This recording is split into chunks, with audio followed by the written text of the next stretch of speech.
Terima kasih Anda masih menyaksikan Kompas Petang, Saudara. Presiden Prabowo Subianto bilang akan membangun penjara khusus koruptor di pulau terpencil. Pernyataan ini disampaikan saat memberikan pidato dalam peluncuran mekanisme baru penyaluran tunjangan guru ASN daerah di Kementerian Pendidikan Dasar dan Menengah, Saudara. Presiden memastikan akan menyisihkan anggaran untuk membangun penjara khusus koruptor.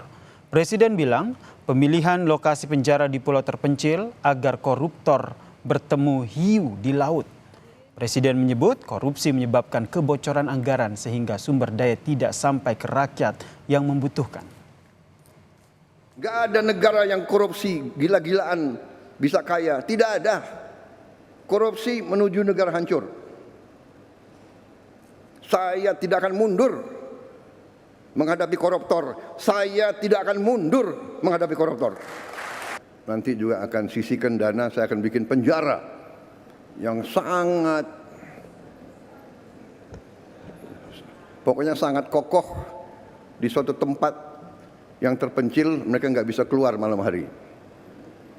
Kita akan cari pulau, kalau mereka mau keluar biar ketemu sama hiu. Sementara itu, Saudara, Sekjen Gerindra yang juga Ketua MPR Ahmad Muzani sepakat terkait rencana Presiden Prabowo Subianto yang ingin membangun penjara di pulau terpencil. Ahmad Muzani menyebut setiap kesalahan harus mendapatkan hukuman yang setimpal. Prabowo mau bikin penjara untuk koruptor di pulau terpencil, Pak. Ya, setiap kesalahan harus mendapatkan hukuman setimpal. Pak Muzani, mengkonfirmasi apakah ada pelatih? Peneliti Indonesia Corruption Watch atau ICW menilai ada hal yang lebih penting untuk diatur oleh pemerintah dalam pemberantasan kasus korupsi di Indonesia ketimbang membangun penjara khusus koruptor di pulau terpencil. ICW menyebut pemerintah perlu mengembalikan independensi lembaga anti korupsi KPK dan segera mengesahkan undang-undang perampasan aset untuk memberi efek jera pada koruptor. Menilai bahwa penting bagi pemerintah untuk segera mengembalikan kondisi independensi dari Komisi Pemberantasan Korupsi kembali seperti sebelum revisi Undang-Undang KPK di 2019. Kedua, apabila memang hendak memberikan efek jera bagi para koruptor, yang lebih urgent dan lebih efektif yang dapat dilakukan oleh pemerintah adalah segera mengesahkan RUU perampasan aset, yang mana di dalamnya dapat lebih optimal untuk merampas kekayaan dari koruptor sehingga tidak bisa lagi dinikmati pasca mereka keluar dari penjara. Presiden Prabowo Subianto, Saudara, kembali menyampaikan komitmennya untuk menyisihkan anggaran khusus untuk memberantas korupsi. Salah satunya dengan membangun penjara khusus. Apakah ini efektif untuk memperberat sanksi bagi koruptor? Kita bahas bersama dengan praktisi hukum, Bang Saur Siagian, dan juga politisi Gerindra, Bang Hendarsa Marantoko yang telah bergabung bersama kami di Kompas Petang. Salam sehat semuanya. Salam sehat, Bung Yasir. Saya ke Bang Saur dulu nih sebagai praktisi hukum nih. Apa urgensinya menurut Anda akhirnya Presiden Prabowo Subianto menyampaikan bahwa perlu nih membangun penjara khusus untuk koruptor, apalagi penjaranya ini harus di pulau terpencil? Bung Yasir, kalau kita lihat karakter penjahat koruptor ini kan bahkan sampai ada yang disebut itu Liga Klasemen Korupsi. Nah, kalau kita melihat misalnya mulai tahun 98 di mana runtuhnya katakanlah Orde Baru, salah satu yang penyebabnya itu adalah korupsi. Nah, memang kita sudah melahirkan katakanlah lembaga KPK yang korupsi juga kita kategorikan extraordinary crime. Tapi fakta selama ini yang terjadi, misalnya para koruptor ini bahkan kejahatannya dikategorikan sekelas katakanlah kejahatan misalnya teroris, extraordinary, tapi para narapidana itu diperlakukan sangat istimewa atau bahkan berbeda dengan kejahatan yang biasa. Misalnya Yasir, kita lihat misalnya kalau para pencuri katakanlah ayam, katakanlah begal, itu mereka harus berdesak-desakan. Tetapi kita melihat kejadian di mana mantan atau yang sedang menjalankan narapidana koruptor bisa pergi ke luar negeri nonton, yang dulu beberapa waktu yang lalu mereka bisa mendatangkan wanita atau bahkan mereka pakai AC, kemudian pakai punya kulkas. Ini menciderai amanat sesungguhnya rasa keadilan daripada kita semuanya. Nah, kita mengapresiasi pemerintah khususnya Presiden Prabowo setelah aparat penegak hukum serius untuk memberantas. Saya kira biar seimbang, biar holistik, bukan sekedar tuntutannya serius, tetapi mereka ini juga harus diperlakukan seperti juga tindakan mereka ini yang extraordinary crime. Berarti Oleh menurut karena itu, Anda menurut ini saya, merupakan ini salah sangat satu efektif.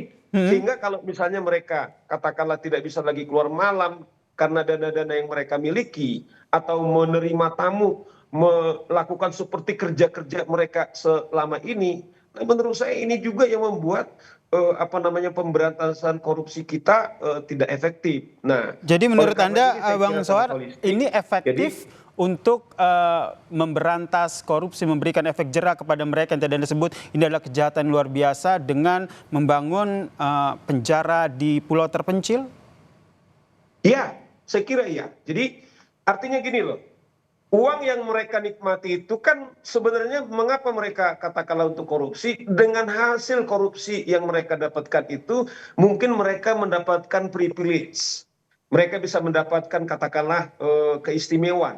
Tapi seandainya mereka ditempatkan di tempat khusus, tentu uang yang mereka miliki itu tidak bisa lagi mereka manfaatkan untuk mendapatkan katakanlah kenikmatan hedonisme. Oke. Tetapi mereka betul-betul akan berdampak psikologis mereka, sehingga ini harapan kita kepada 280 juta rakyat Indonesia ketika mereka melakukan korupsi, mereka berhitung. Nah, memang yang dituntut adalah katakanlah pengawasan harus ketat, yang sering juga terjadi, misalnya apa yang terjadi di KPK misalnya, para tahanan misalnya ternyata bisa disuap, peristiwa beberapa skandal misalnya tahanan yang di KPK itu mereka bisa disogok. Tentu ini harus holistik.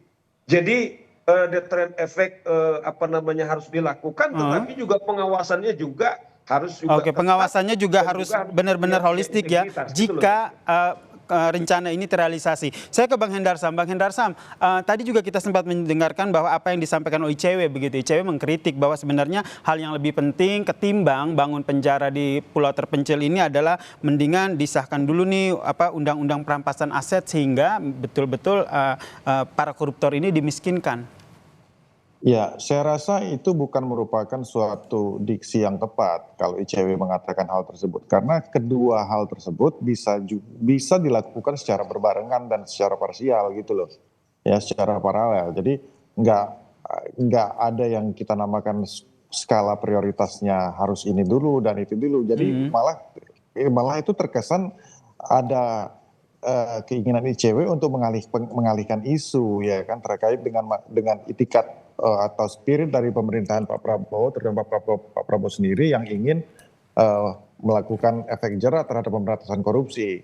Jadi saya memang mengulas sedikit apa yang dikatakan oleh Bang Saur tadi. Ya, kita ini sama-sama advokat, tahu bagaimana sistem kerja di lapas tersebut.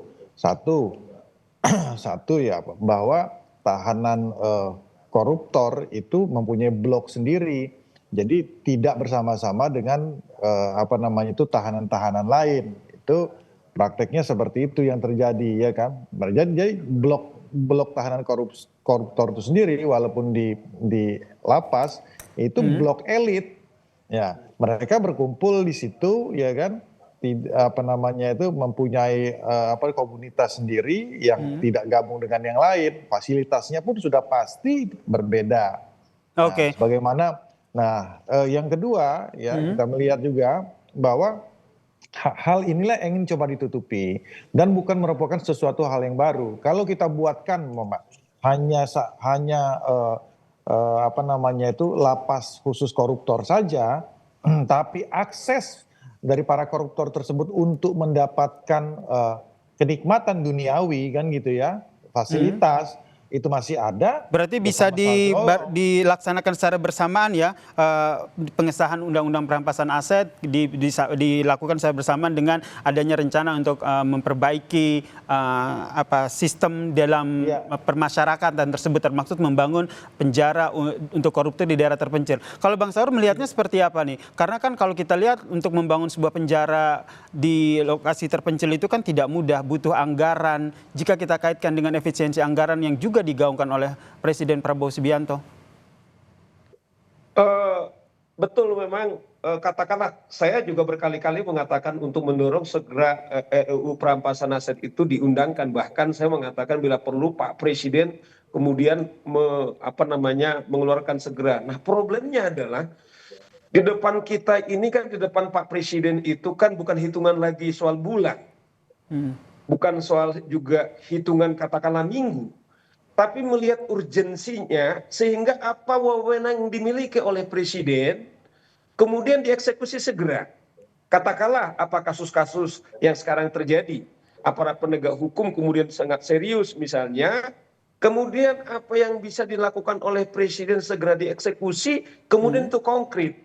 Nah, menurut saya katakanlah kalau saya bandingkan berapa uang yang dibutuhkan untuk mendirikan penjara dibandingkan apa yang katakanlah dirampok oleh para koruptor, itu terlalu kecil gitu loh. Nah, yang kita harapkan tentu adalah dalam kondisi katakanlah APBN kita lebih kecil, ini benar-benar pesan kepada kita bahwa apa yang menjadi visi ketika kita masuk ke reformasi, bahwa salah satu penyebab seperti Pak Presiden bilang tadi itu sangat tegas tanpa beban, bahwa kita berarti menurut Pak Saur kehancuran. Menurut Pak Saur bahasa sederhananya memberantas korupsi ini, dan kita juga dorong DPR segera mensahkan undang-undang. Menurut Pak Saur worth it lah ya, kalau bahasa sederhananya worth it begitu ketika pembangunan penjara terpencil ini. Saya ke Bang Hendarsam terakhir, mekanismenya akan seperti apa dalam pembangunan penjara terpencil ini? Karena kekhawatirannya jangan sampai hanya jadi wacana saja, bahasa sederhananya omon-omon begitu. Singkat. Ya kan, masalahnya kalau masalah penjara di pulau terpencilnya bukan sesuatu hal yang baru. Kalau kita lihat contoh ya, di Amerika itu di San Francisco itu ada penjara namanya penjara Alcatraz. Ya walaupun sekarang itu sudah ditutup, itu kan merupakan di pulau terpencil ya kan, tanpa akses dengan begitu banyak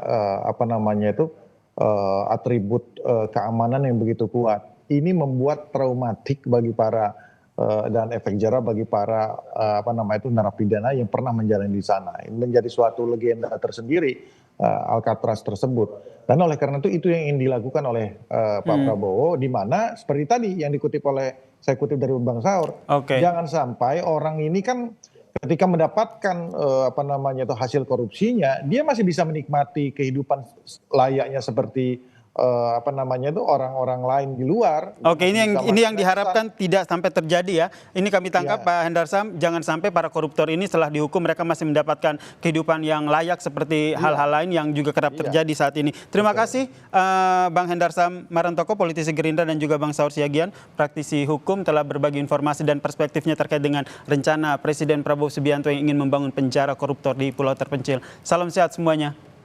Terima kasih.